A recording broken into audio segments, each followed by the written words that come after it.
Good day mga Kapats Masters. May topic na tayo. Ito yung topic natin ngayon mga Kapats Masters. Window type non-inverter or basic GE brand ito. Topic natin ito nangyari kasi DIY cleaning yung customer. Tingnan nyo, buhay pa ba tayong aircon nito?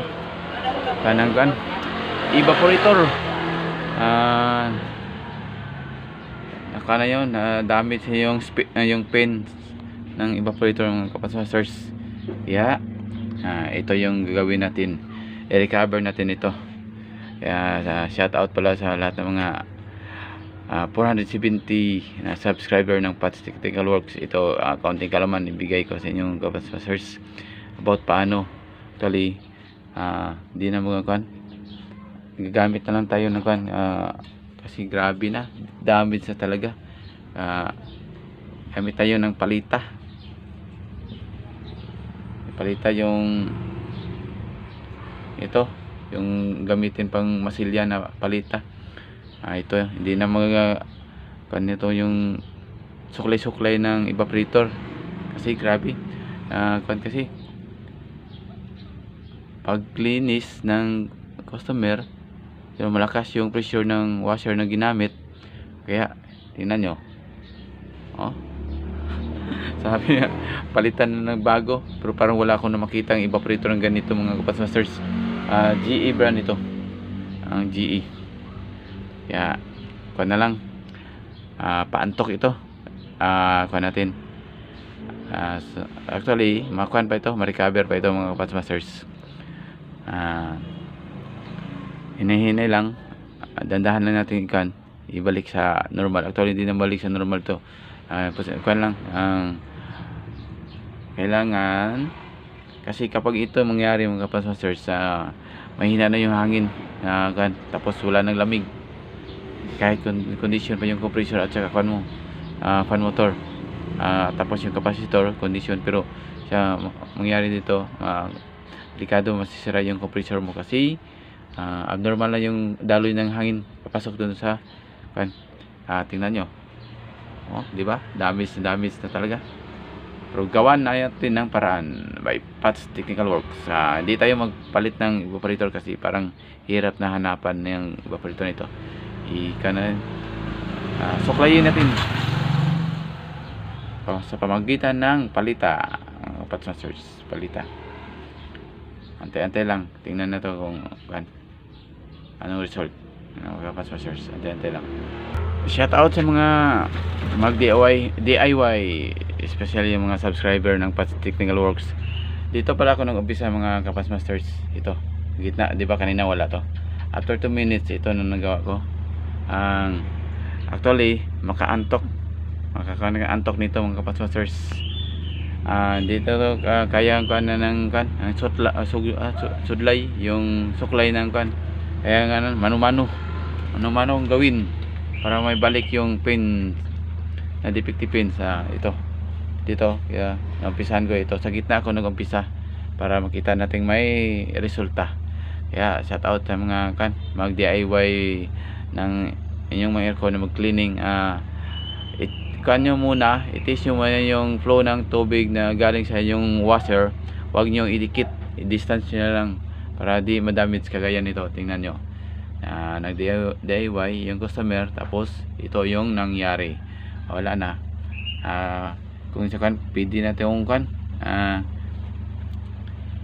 defective na talaga, pero wala akong makitang evaporator ng ganito GE. Kaya hanapan natin ng paraan, may solusyon ang Pat's Technical Works dito mga Kapats Masters. Sorry, busog. Kaya antay, tingnan nyo ng mabuti. Ito 2 minutes, ito yung nakita nyo, may resulta na. After mga 10 minutes, tingnan natin. Attention og shout out og careful sa mag DIY ng mga aircon, especially yung window type mga Kapats Masters. Ito pinapakita ko lang ito. Ito after mga 5 minutes, ito yung na gawa. Tingnan natin after 10 minutes mga Kapats Masters. Ano nga ang pag DIY, ang dali lang, pero kailangan careful naman kayo para di ma-damage yung evaporator fans ng aircon ninyo or natin mga kapasmasters, kasi dito dumadaan yung hangin papasok dito para ikuha ng blower. Yan mga kapasmasters, actually parang nonsense na video ito, pero makabigay ng problema sa inyong mga aircon mga kapasmasters. Kaya careful kung mag DIY cleaning kapasmasters. Ito na mga kapasmasters, after 10 minutes na ginawa ko sa gitna, tingnan nyo sa gitna, di ba? Actually hindi pa totally na naibalik yung tamang ko niya, pero ako na may kaibahan na, hindi kagaya nito, di ba?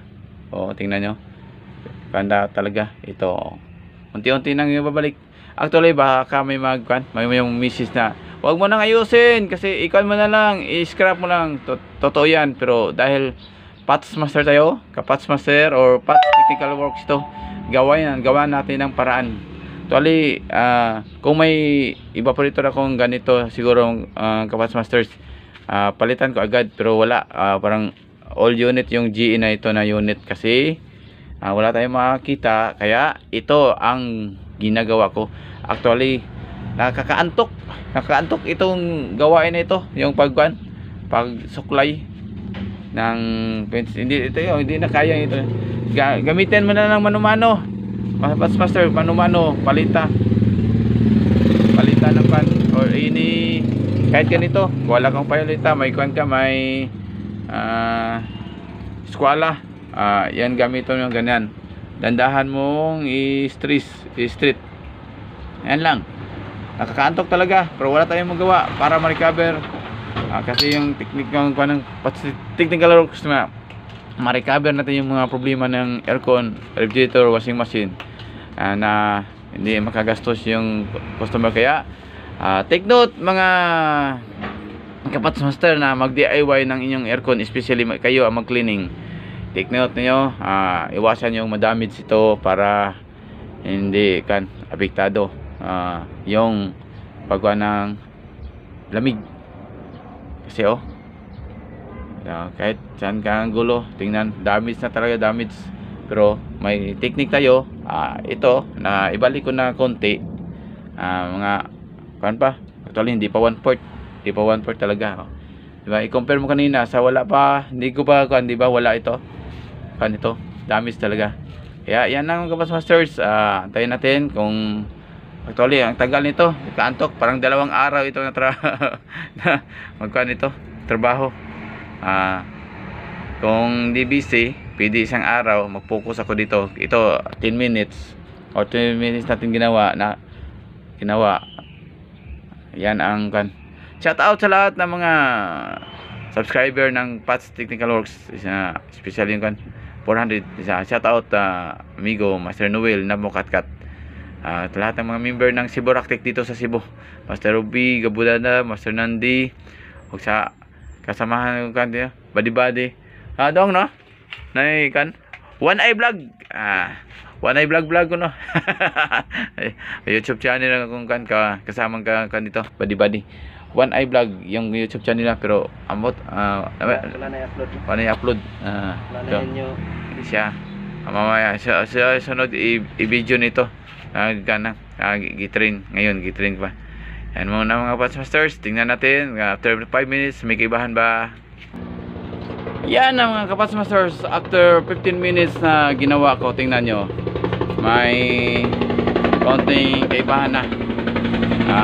Maingay, may aeroplano na dumaan sa ibabaw namin, kaya may maingay na tingnan nyo mga Patch Masters, di ba? Kanina wala ito, ito na.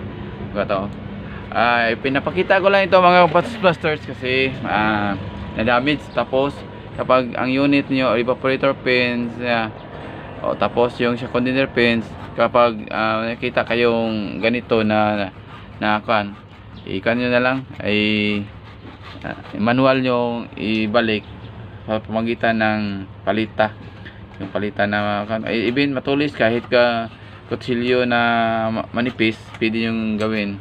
Ganyan lang parang ibalik, balik mo na lang yung tumayo yung pins na Kapats Masters. Yan lang ang purpose ng video na itong Kapats Masters. Actually dito dumadaan yung hangin papasok doon para ikanya yung hangin, yung lamig. Kapag ganitong sitwasyon wala na lamig kasi wala na, abnormal na yung hangin pumapasok doon sa evaporator. Ito na lang, tapos ito maliit na, kaya humihina na yung kanang hangin, yung kanang evaporator, fan motor humihina na.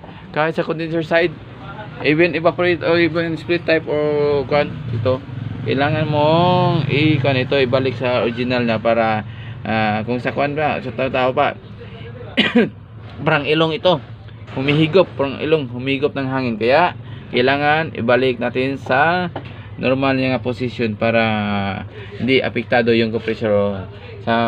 Parang baliwala lang pero hindi nyo alam apektado yung compressor niyan, mga Kapats Masters. Kaya yan lang muna dito, muna ang topic ko dito sa nito. Kailangan ibalik talaga kahit yung madamage yung sa evaporator ng iyong